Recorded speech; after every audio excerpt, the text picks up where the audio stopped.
Hi, and welcome to another episode of My Wellbeing TV with me, Christine Charles, and Jennifer Foxworth from BeWhole Wellness Centre, all the way in the US.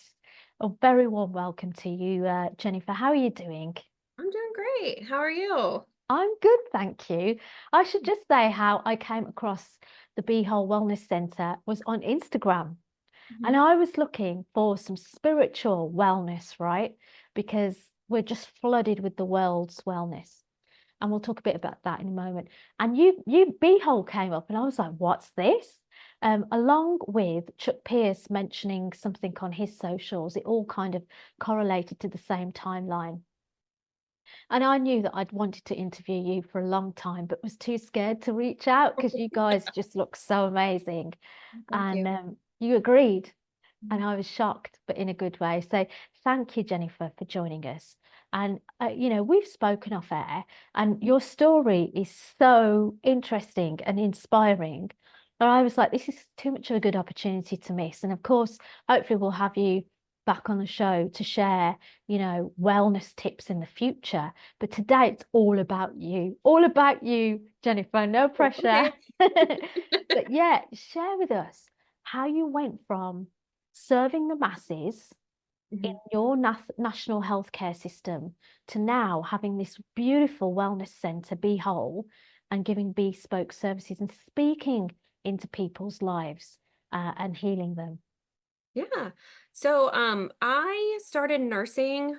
Well, I was 21 when I started nursing, but I want to say I think growing up with Chuck, um, I, over the years, I think it's one of those things where you learn like how to like hear God's voice. Mm. And so at like a very, very young age, and when I was in eighth grade, we had to pick out what we were going to do for high school. So you had to like already start deciding like what you were going to be. And I had never had a clue in my mind what I wanted to do. Now, my grandmother is a nurse.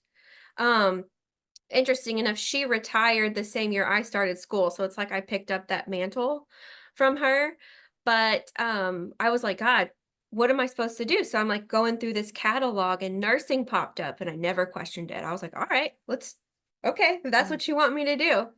So I applied, I think only to 2 schools in Texas. That's where I'm at is in Texas, and so the one school I did go to was, actually the town I was born in. So I actually got to do clinicals in that, and then in that hospital, and then I wanna say I was 20 I got hired on, I was barely 21. At the time, they didn't do that. That was you didn't get to go to ICU, which is where I started my nursing career in 2005. So you didn't get to just go to med surge. That was the expectation, which you start on the floor, and then if you wanted to do advanced like critical care or ER, but God had me go be an ER tech for 2 years in nursing school. I got off the elevator one day getting ready for clinicals, and he said, go be an ER tech. So I signed right up. That's how I think I got my job. And I Mm. was the youngest ever hired straight out of nursing school in that ICU. And so I spent over a decade there learning. I still use that till this day, like all that training. But I always thought this can't be like how sick everybody gets, like just over and over. You would see people come in, they would, let's say they had a heart attack and they also had diabetes, and then it would just spiral and they got put on more meds and more meds, and then they would end up on a ventilator. They would pass away, unfortunately. And I just thought, like, this can't be how it is, right? This can't be like how the quality of life here is like just not okay. And so also I have PCOS, so polycystic ovarian syndrome, and I never took the allopathic or traditional way of doing it. I was always asking like why?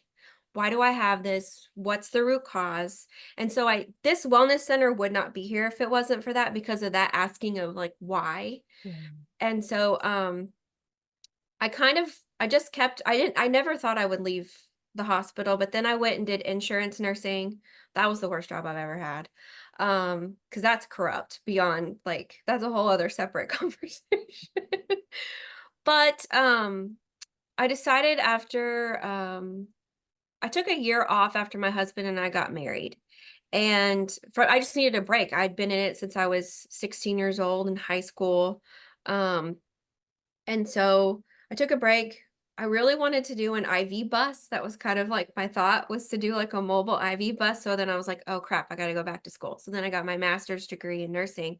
And in that, I used an agency to find my preceptor, and God put me out of everywhere, put me with somebody who was integrative, which means they practice holistic and traditional. Oh, So wow. it was a whole mind shift for me to see that, but I learned how to use both. And now I'm like, that's what I do. I use both holistic and I use traditional medicine because I think God gave us both. It's just there's a time and place for each one. So that's kind of how I got here.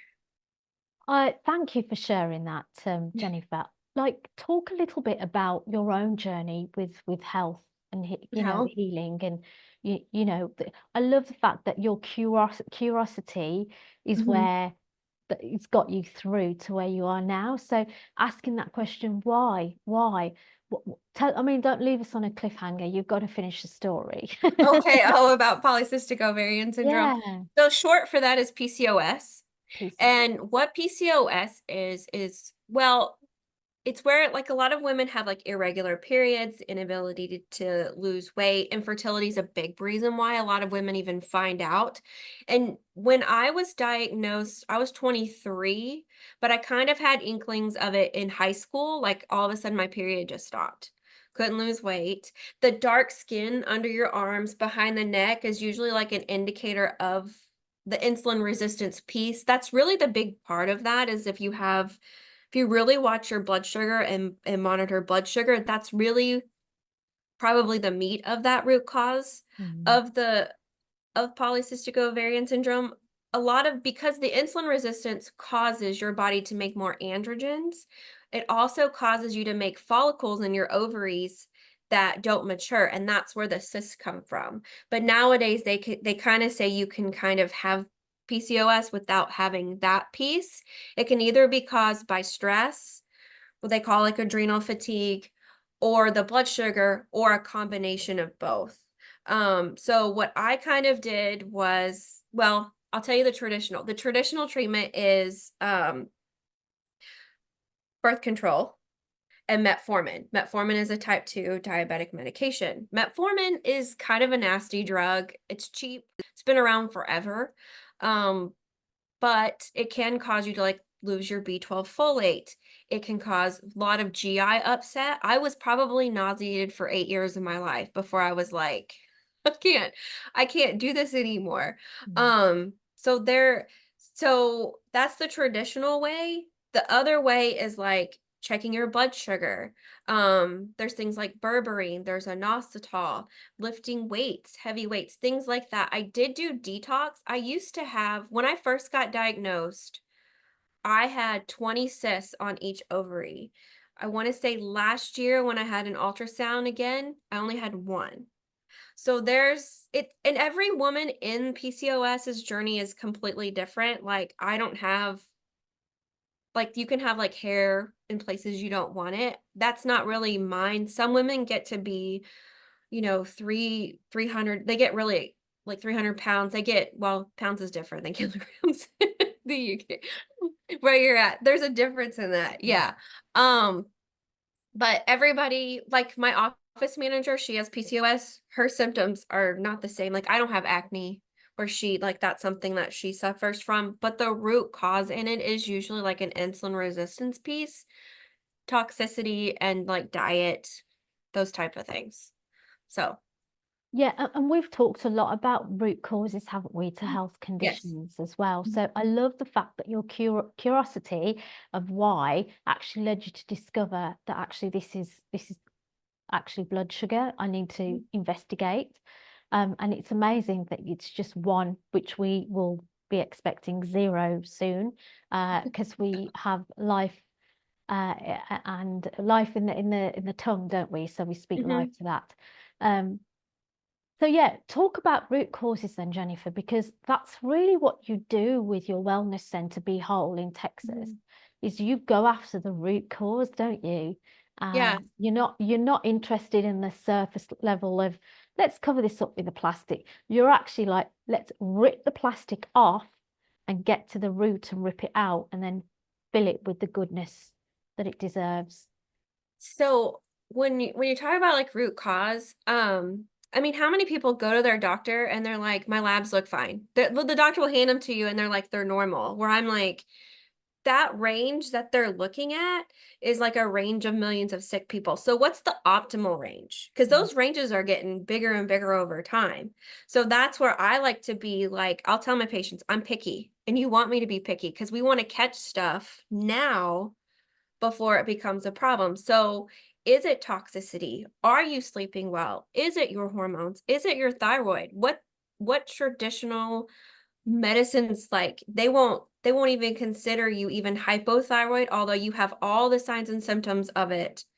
I think until you're like it's like at 0.450 or something like that, where I'm like, is it at 2? Should you be at 1.5?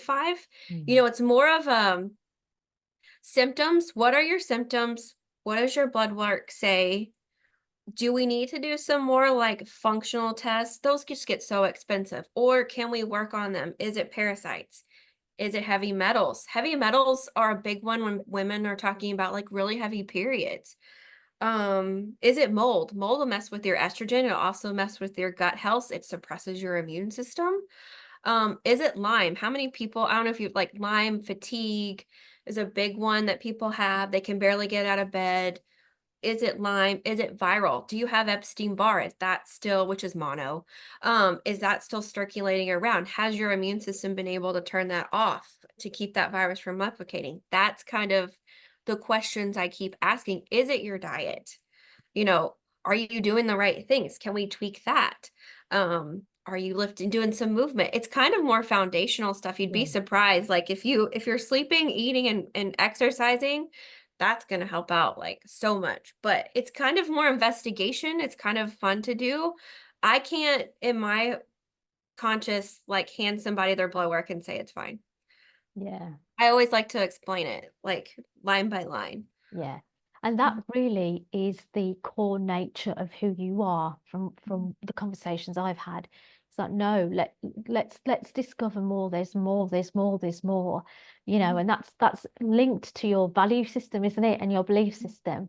Yeah. So it's I'm not surprised that you have that approach with your clients and yourself, of course. Mhm. So let's talk a little bit about the BeWhole Wellness Centre. Okay. Um, Tell us a bit more about that. Like, what type of treatments do you do, Okay. and where you're based in Texas, but north, south?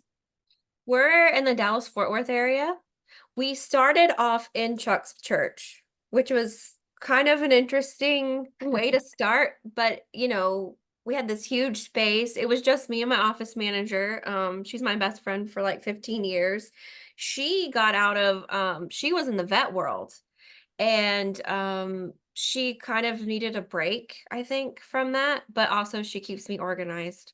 Um which I need. So we offer we I just started doing detox. That was mainly the main thing. So that's the parasites, heavy metal, like all that kind of stuff. More of that root cause. And then we added, I always want to do IVs. So then her and I took 2 months and we created, I think I have like 20 different IVs now because I'm just yeah, like I'm very particular about like where we get our ingredients from. Like let's say B12. I'm not going to use cyanocobalamin because that's synthetic. Some people it's toxic too. We use like methylcobalamin. So I'm kind of really picky about that. So that took a minute and we hired my nurse um who's full-time and then she does nutrition coaching. Then I want to say we added an ozone, which is one of my favorite, probably one of my favorite, and something that we do a lot of is ozones. We do it IV. I can put it in bladders for like interstitial cystitis. There's nothing good in traditional medicine but antibiotics for those people. Those people end up, some of them killing themselves because they feel like they have a UTI all the time. Oh my gosh, Yeah. that's intense. So that I have a lady that I do that on and she couldn't have sex with her husband without having a UTI. Now she's fine. Now she's like good to go. Yeah. Um Yeah, so that we put it in ears. My favorite thing to do with it is probably prolozone, which is like the joint injections for pain. I don't have many people that come back. Actually, it's usually a couple injections and they're good. I haven't done Tara's knee in I think like 2 years. I've done like some necks, like car wrecks. They come in, I'll do it. Pain's good to go. Back pain, hips, whatever. I'll inject it. I've done All there. hands and heels, shoulders. I had a lady fly in from North Carolina just for me to do her, like she did 8 places and she'd had rheumatoid arthritis. So for 2 years, she couldn't barely move, like not even do this. And she left within me just injecting. She was good. She couldn't even close her hand. I just did like right here on her hand with it and she could close her hand. Wow. So that one, that that's probably my favorite thing. Prolizone's probably my favorite. We do medical weight loss, peptides. What else do we do? And then we've added in aesthetics. So lasers. I'll do some Botox. I had somebody ask me like, "You're holistic, but you do Botox," and I was like, "Well, that brings people in." Yeah. So it brings in people who never would even look at this side, Yeah. but everybody's always wanting to look good. So you kind of get them with the looks, and then they'll want to work more on the inside. So that's where that BeWhole part comes, where we can work on the inside, but we can also work on the outside too. Um, and something else that's really like popular that we do now is the hormones. So a lot of hormone replacement therapy is big, big, big, big. Yep. Hmm. Yeah. And, let's talk about hormones in another episode because I think it's such a huge topic, right? And there's It many is. It's one areas. of my new favorite ones to talk about because as women, we've been lied to. Do you know And what? Yeah, there's a lot. Yeah. So I've had a couple of guests talking about menopause and huh? they're kind of waking up to, some of this stuff. So I think this is going to be a really interesting topic. Um, Hmm. Jennifer, thank you so much. You've shared so many tips in our conversation, specifically about blood sugar, that actually you need to go back to see your blood sugar levels, which I know there's quite a few friends in my life at the moment who are Hmm. having to go on this journey. So it's interesting that you've talked about it as well. As we come to a close, share a couple of tips or one tip that you could give that's worked for you and your health, um, that we could take away. Okay, I'll give you, this is not particularly mine that I discovered this. If you look up like the glucose goddess, she's on Instagram out. She's got some books out. I can't remember where she's from. She's not from the United States, but she talks about this is like the perfect biohack for your blood sugar. Okay. It's what order you eat your food in. So, which matters, which I don't think people understand. And I even played with this doing like a continuous glucose monitor for months. So, the first thing you do is you eat your vegetables. So, that's like your greens. Then you eat your proteins and your fats. Then your sugars and starches. So if you have your plate, that's the order that you eat in, it will decrease your insulin spike by 75%. Wow. So you can do that at parties. You can do that like if you're going out with friends, you're going to be bad, have some protein or something before you go. Like have a protein shake. It will help the blood sugar, it will help you with that. It's kind of like a trick, like if they're doing like something at church or something or like Super Bowl, I'll make sure I have protein before I go. Um, like if I eat an apple by itself, shoots me up to 150 my blood sugar. But if I pair that same apple with like some chicken and vegetables, 118, 110 maybe is what it shoots me up to, but it'll come back down. That 150 will stay up and it makes me sleepy. Yeah. That's another tip I have for people. There's so many fad diets. There's so many different ways to eat. The only way to know if it works for you is to take your blood sugar. Yeah. So in it, you can I don't know over there how you could get like a continuous glucose monitor if you can just go get one. Here it's a prescription, so I write for them all the time. Um, but you can see what you can go to the store and just get like a glucometer and like prick your finger. And so wake up, see what your blood sugar is. Then you want it to be about I want to say about 75 to about 88. It's kind of where you want your blood sugar to be, especially in the morning. If not, are you sleeping well enough? Like that'll make it high. Are you stressed out? Infections, so your parasite, all those little toxins can make it higher. Do you have sleep apnea? Sleep apnea is another thing we can always talk about because that on people, I want to say, is like a silent killer that Yeah, is like more and more coming up. But take your blood sugar in the morning, see what it is, then like check it like before you eat, then an hour, hour and a half after you eat, see what it is. And that way you'll know, is that food good for me yeah, yeah, or not? Write down how you feel. Also walking 10 to 20 minutes after you eat, that's a big way too to get that blood sugar to come down. yeah. I do a lot of walking after my evening meal because in the day I'm at work and it's rush, rush, rush. But Mhm. I feel the difference when I haven't walked in the day. Yeah. So I try and walk up and down as much as I can, but it's not always possible. So yeah. Jennifer, thank you so much for joining us. Where can people find BeWhole Wellness Centre? So they can go to like BeWhole.com. That's a good way to do it. Yeah, We're on Instagram and Facebook. It's BeWhole LLC. yeah. That's where we're at. Yeah. Awesome. Awesome. I just know you're going to be back on the show. I just know it. But Oh yeah, thank ask you. me anytime. If any of your followers have like a topic they want, There you go. go ahead. Sorted. Like ask me about it. I forgot to tell you about neural therapy too. That's the one with the scars, with the trauma.